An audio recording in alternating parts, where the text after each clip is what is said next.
ఇప్పుడు గౌరవ మాజీ పార్లమెంట్ సభ్యులు రాజశేఖర రెడ్డి గారికి అత్యంత సన్నిహితంగా వారితోటి పనిచేసినటువంటి పెద్దలు ఉండవల్లి అరుణ్ కుమార్ గారిని మాట్లాడవలసిందిగా కోరుతున్నాం. హైట్ ప్రాబ్లం లేదు సార్కు. అందరికీ నమస్కారం. రాజశేఖర రెడ్డి గారి గురించి నేను చెప్పడం మొదలెడితే అన్ని కథలు మీరు అందరూ వినేసి ఉంటారు. రాజశేఖర రెడ్డి గారి గురించి నిత్యం మననం చేసుకునేటువంటి వ్యక్తుల్లో నేను ఒకడిని. ఎందుకంటే చాలామందికి దొరకని అవకాశం రాజశేఖర రెడ్డి గారితో అత్యంత సన్నిహితంగా మెలిగేటువంటి అవకాశం నాకు దొరికింది. అంటే రామచంద్రరావు గారు దొరికించారు. డాక్టర్ కేవీపీ రామచంద్రరావు గారు ప్రధానంగా రాజశేఖర రెడ్డి గారు ఎక్కడికి వెళ్ళినా, ఏ మీటింగ్లో వెళ్ళినా పక్కన నేను ఉండేలా ఈయన చూసేవారు. 1983లో ఆయన మొట్టమొదటిసారి పిసిసి ప్రెసిడెంట్ అయినప్పటి నుంచి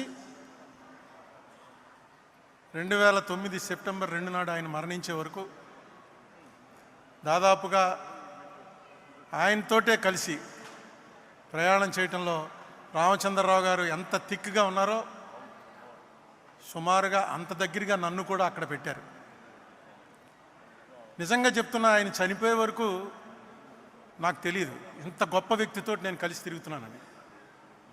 ఎందుకంటే ముఖ్యమంత్రులు అవుతుంటారు, ప్రధానమంత్రులు అవుతుంటారు, ఎంపీలు అవుతారు, ఎమ్మెల్యేలు అవుతారు, స్నేహంగా ఉన్నవాళ్ళు చాలామంది ఉంటారు. కానీ రాజశేఖర రెడ్డి గారు నేనంటే అభిమానించేటువంటి ఒక నాయకుడని అనుకున్నాను. కానీ ఆయన చనిపోయిన తర్వాత తెలిసింది నాకు, ఈయన మామూలు మనిషి కాదు. ఇప్పటి వరకు మన రాష్ట్రంలో ఎవ్వరికి దొక్కని ఒక గౌరవం మీరు మర్చిపోయి ఉంటారు.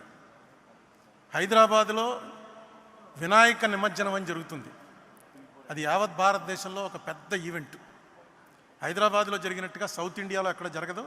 నార్త్లో కూడా ఎక్కడైనా మహారాష్ట్రలో 1-2 చోట్ల జరుగుతుందేమో. రాజశేఖర రెడ్డి గారు చనిపోయిన 3వ రోజునే ఆ వినాయక నిమజ్జనం సరిగ్గా సెక్రటేరియట్ ఎదురుకుండా హుస్సేన్ సాగర్లో జరుగుతుంది. ఆ రోజు మొత్తం అన్ని ఆఫీసులు మూసేస్తారు, స్కూల్స్ మూసేస్తారు. పోలీసులకైతే ఆవేళ ఉన్నంత పని సంవత్సరంలో ఎప్పుడూ ఉండదు. చాలా అసలు ఊరంతా డ్రామా, డప్పులు, డ్యాన్సులు భయంకరంగా ఉంటుంది. ఏంటి అసలు ప్రతివాడు వాళ్ళ ఇంట్లోంచి వినాయకుడిని తీసుకొచ్చి కలపవలసిందే అనేటువంటి ఒక యుద్ధం జరుగుతున్నట్టుగా ఉంటుంది. అది నేను చాలాసార్లు చూశాను హైదరాబాద్లో. అదొక ఎంజాయ్మెంటు, ఇంత బ్రహ్మాండమైనటువంటి మూమెంట్ అని. ఆ రోజు బాజా భజంత్రీలు లేవు, బాణసంచాలు లేవు. పిన్ డ్రాప్ సైలెన్స్లో నిమజ్జనానికి తీసుకొచ్చినటువంటి ప్రతి బండి మీద వినాయక విగ్రహం 40 అడుగులు 50 అడుగులు ఉన్న ఖైరతాబాద్ విగ్రహం నుంచి ఎవరో అప్పలకొండ అన్నవాడు తన ఇంట్లో పెట్టుకున్న చిన్న విగ్రహం వరకు అన్ని విగ్రహాలతోటి రాజశేఖర రెడ్డి గారి చనిపోయిన ఫోటో, ఆ ఫోటో పెట్టుకుని వచ్చారు. బహుశా ఈ గౌరవం ఎవరికి దక్కదు. ఎందుకంటే అది ఎవరో పెట్టించి ఫోటోలు పంచిపెట్టింది కాదు. పేపర్లో పడ్డవి కట్ చేసుకుని అక్కడ అంటించుకుని తీసుకొచ్చి ఒక మనిషిని దేవుడి దగ్గర అలా పెట్టుకుని ఆయన చనిపోయినటువంటి ఈ సందర్భంలో మనం ఆయనకి నివాళులు అర్పిస్తూ ప్రతి సంవత్సరం జరిపే వినాయక చవితిలా కాకుండా ఈసారి వినాయక చవితిని రాజశేఖర రెడ్డికి ఇద్దాం అని ప్రజల్లో వాళ్ళంతటా వాళ్ళకి రావటం, ఇది ఒక పార్టీ పిలుపు కాదు, లేకపోతే ఆర్గనైజర్స్ పిలుపు కాదు. ఇది బహుశా ఎక్కడా జరిగి ఉండదు. ఆ సంఘటన చూడగానే అనుకున్నాను నేను, రాజశేఖర రెడ్డి అన్నవాడు ఒక మనిషిగా కాదు, దేవుళ్ళో కలిసిపోయాడు. దేవుళ్ళో కలిసిపోవటం అంటే మనం అందరినీ అనుకుంటాం చనిపోయిన వాళ్ళంతా దేవుళ్ళో కలిసిపోతారని. రాజశేఖర రెడ్డి గారి మరణ వార్త విని చనిపోయారని పేపర్లో చూసి ఇది నిజమా, పరిచయం లేని ఒక మనిషి చచ్చిపోతే ఎలా చనిపోతారు, గుండె ఆగి చచ్చిపోయింది, ఆవిడెవరో చచ్చిపోయింది అని పేపర్లో చూస్తుంటే, ఒకటి మా ఊరికి దగ్గరలో ఒక లేడీ చచ్చిపోయినటువంటిది పేపర్లో చూశాను. చూసి ఆ ఇంటికి వెళ్ళాను. ఇంటికి వెళ్ళి వాళ్ళ ఆయన్ని అడిగాను, ఏమండి ఎలాగ ఏంటి అసలు మీ ఆవిడకి ఏంటని. అంటే ఆవిడకి ఏదో కొంత ప్రాబ్లం ఉందండి, కానీ రాజశేఖర రెడ్డి గారు చనిపోయిన తర్వాత ఆవిడ భరించలేకపోయింది. ఏంటి రాజశేఖర రెడ్డి గారు మాకు క్లోజేగా, ఏంటి అంత భరించలేకపోయింది, ఏం జరిగింది, ఎందుకు ఆవిడ చనిపోవాల్సి వచ్చింది అంటే ఆయన చెప్పాడు, ఆయన కొడుకున్నాడు అక్కడ 4 ఏళ్ల వాడు. ఈ కుర్రవాడికి హార్ట్ తేడా వచ్చిందండి. మేము ఎఫర్ట్ చేయలేము, మేము తీసుకెళ్ళి అతనికి ఆపరేషన్ చేయడానికి. రాజశేఖర రెడ్డి గారు ఒక స్కీమ్ ఏదో పెట్టాడు, ఆయన్ని మేము కలవలేదు కూడాను. పిల్లలకి ఎవరికైనా సరే ఈ తేడా వస్తే ఆ ఆపరేషన్కి అయ్యే ఖర్చు, అప్పటికి ఇంకా ఆరోగ్యశ్రీ రాలే, ఆ పిల్లవాడికి సంవత్సరం వయసు ఎంతో, ఆ అయ్యే ఖర్చు అంతా కూడా ప్రభుత్వం భరిస్తుందని డిక్లేర్ చేశారు. ఇది ఊహించలేదు మేము. చచ్చిపోయాడు అనుకున్నాం, ఎప్పుడు చచ్చిపోతాడో తెలియదని డాక్టర్లు చెప్పారు. గుండెలో తేడా ఉంది, ఎప్పుడు చచ్చిపోతాడో తెలీదు, ఆపరేషన్కి 4-5 లక్షలు ఖర్చు అవుతుంది, మీరు పెట్టుకోలేరు, అలా ఉన్నంతకాలం ఈ మందులు వాడుతూ ఉండండి అని చెప్పారు. కానీ ఇదేదో భగవంతుడే ఇచ్చాడు మాకు అనుకుని వాడిని ఆపరేషన్ చేయించాం, వాడు బతికాడు, శుభ్రంగా ఉన్నాడండి. ఈ రాజశేఖర రెడ్డి గారు చచ్చిపోయిన తర్వాత టీవీలో వస్తుంది, అమ్మా అన్నా నమస్తే, అమ్మా నమస్తే, బాబు నమస్తే అని రాజశేఖర రెడ్డి గారిది ఆ పాత క్లిప్పింగ్ ఏదో తీసి టీవీలో చూపిస్తున్నారు. ఈ కుర్రాడు 3 చక్రాల సైకిల్ ఎక్కి అమ్మా నమస్తే, బాబు నమస్తే. అతనికి రాజశేఖర రెడ్డి తెలీదు, ఆపరేషన్ గొడవ తెలీదు, వాళ్ళ అమ్మ గొడవ తెలీదు, నాన్న గొడవ, ఎందుకు బతికాడో తెలీదు. ఆ టీవీలో చూసింది సైకిల్ తొక్కుతూ రైమని సైకిల్ తొక్కుంటూను అమ్మా నమస్తే, నాన్న నమస్తే అని అంటుంటే చూసి ఏడ్చి ఏడ్చి బెంగ పెట్టుకుని మేము తీసుకెళ్ళామండి హాస్పిటల్కి. కానీ పని జరగలేదు, పోయింది. కొడుక్కి ప్రాణం పోసిన రాజశేఖర రెడ్డి ఇంత అర్ధాంతరంగా పోతాడని ఊహించలేదు. మేము కూడా అనుకోలేదు, బాధపడుతోంది, ఏడుస్తోంది, కానీ ప్రాణాల మీదకి వచ్చింది అది మేము అనుకోలే. ఆఖరిన హాస్పిటల్కి రష్ చేసేటప్పటికి లేదండి ప్రాణం పోయిందన్నారు. నిజంగా అది మేము కూడా ఊహించలేకపోతున్నాం. ఏ జబ్బు లేదు, వయసు చూస్తే 40 ఏళ్ళు, లేటుగా పుట్టాడు, ఒకడే కొడుకు, వాడు చచ్చిపోతాడా అనేటువంటి దీంట్లో ఉన్నప్పుడు రాజశేఖర రెడ్డే ప్రాణం పోశాడు. ఆ రాజశేఖర రెడ్డి హెలికాప్టర్లో బయలుదేరట చచ్చిపోవడం కూడా ఒక రోజంతా ఈ రాష్ట్రం మొత్తం ఏడిచింది, పార్టీలు మర్చిపోయి ఏడిచింది. గుళ్ళో, మసీదుల్లో, చర్చిల్లో ప్రార్థనలు చేసుకున్నారు. ఆర్గనైజ్డ్ కాదు, ఎవడ మట్టుకోడు దండం పెట్టుకుని రాజశేఖర రెడ్డిని బతికించే బాబు, ఒక్కటే అడుగుతాను, రాజశేఖర రెడ్డిని బతికించే చాలని. ఇలాంటి చావు బహుశా భగవంతుడు ఎవరికైతే నిర్దేశిస్తాడో అలాంటి వాళ్ళకే వస్తుంది. ఒక మనిషి వెళ్ళిపోతూ ఎంత ఇంపాక్ట్ పెట్టి వెళ్ళాడంటే మన మీద, ఎలాంటి ముద్ర కొట్టి వెళ్ళాడంటే మన మీద, బతికితే ఎలా బతకాలరా అనేటువంటి ఒక మెసేజ్ ఇచ్చాడు. అతను ఇందాక పళ్ళవరాజు గారు చెప్పినట్టు జీవితం అంతా అసమ్మతే, ఎవరుంటే వాళ్ళతో ఫైటింగే, ఎవరుంటే వాళ్ళతోటి కమాన్ ఛాలెంజ్ అని. అటువంటి మనిషి 2004లో ఆయన సీఎం అయ్యాక ఒక్క అసమ్మతి లేదు, ఎవ్వరూ ఆయన మీద నోరెత్తలేదు. కాంగ్రెస్ పార్టీలో అలా ముఖ్యమంత్రి ఉండటమే చాలా గ్రేట్. ఎలా ఉండగలిగాడరా అంటే ఒకే ఒకటి, ఎవరు వచ్చినా ఒక నవ్వు, ఆ నవ్వు ఎవరికి రాదు, అదిగో ఆ నవ్వు ఎవరికి రాదు. ఆ నవ్వు నవ్వడం, భుజం మీద కొట్టడం.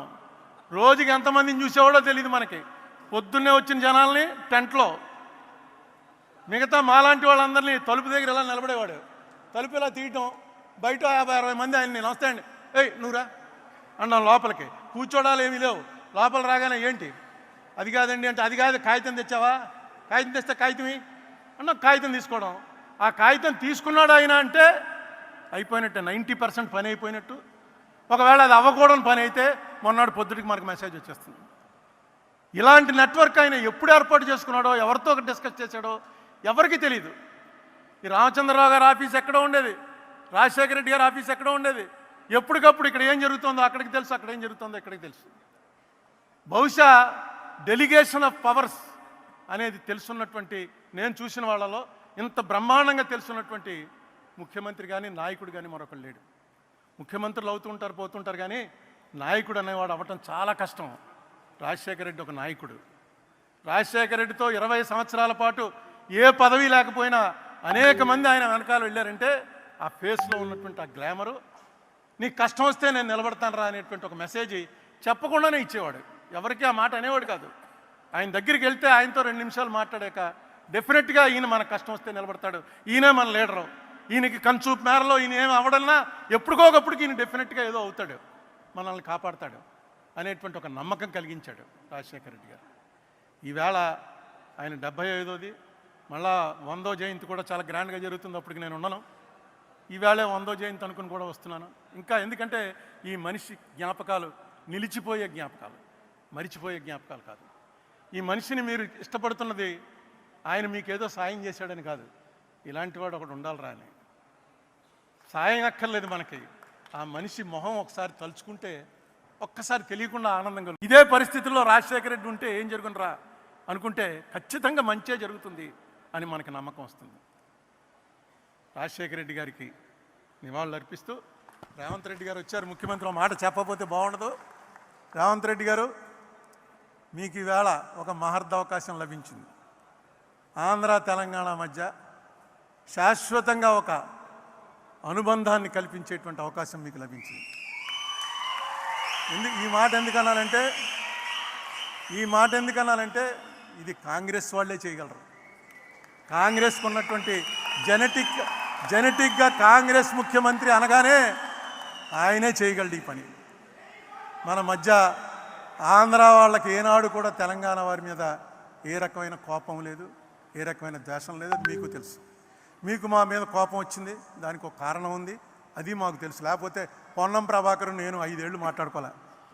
5 ఏళ్ళు రోజు ఇద్దరం ఎంపీలం బాగా క్లోజు. అలా మోహన్ చూసుకుని పక్క పోతూ రుద్రరాజు తండ్రి చచ్చిపోయిన రోజున మళ్ళీ వస్తే ఏం పొన్నం అంటే ఏం అరుణ అన్నాడు. ఏంటంటే కారణం రాజకీయ కారణాలు. ఈ కారణాలన్నింటినీ కూడా ఒక్కసారి దాని మీద దృష్టి పెడితే రేవంత్ రెడ్డి గారు ఖచ్చితంగా వీటిని సెటిల్ చేయొచ్చు. ఆంధ్ర తెలంగాణ ఓన్లీ టెక్నికల్గా 2 రాష్ట్రాలు తప్ప ప్రజలు మాత్రం ఒకటే అనే మెసేజ్ ఇవ్వగలరు. దీనికి ఏం చేయాలో అది అడ్మినిస్ట్రేటివ్గా ముఖ్యమంత్రుల మధ్య మీరు ఏం చేస్తారో అది ఎలాగా చేస్తారు. ఇక్కడ రాజశేఖర రెడ్డి కూతురు కూడా ఉంది, ఆ సంగతి మర్చిపోవద్దు. రాజశేఖర రెడ్డి కూతురు రిప్రజెంట్ చేస్తూ ఏమి చేస్తే ఇక్కడ వాళ్ళకి బాగుంటుందో, ఏది మీకు నష్టం లేకుండా కష్టం కలగకుండా ఆంధ్ర ప్రజలకి ఉపయోగకరంగా ఉంటుందో ఆ ఆలోచన మీకు ఆల్రెడీ స్టార్ట్ అయింది. దాన్ని ఇంకొంచెం పెంచండి. రామచంద్రరావు కేవీపీ లాంటి వాళ్ళు ఎలాగా ఉన్నారు మీకు హైదరాబాద్లోనే ఉంటున్నాడు ఆయన. మీకు ఎప్పుడు కావాలంటే అప్పుడు సహాయపడతారు. ఖచ్చితంగా ఈ క్రెడిట్ మాత్రం రేవంత్ రెడ్డి గారికి దక్కటం కోసమే ఆయన ముఖ్యమంత్రి అయ్యాడని నేను తలుస్తున్నా. రాజశేఖర రెడ్డి గారి ఆశీస్సులు ఆయనకు ఎప్పుడూ ఉంటాయని నమ్ముతూ సెలవు.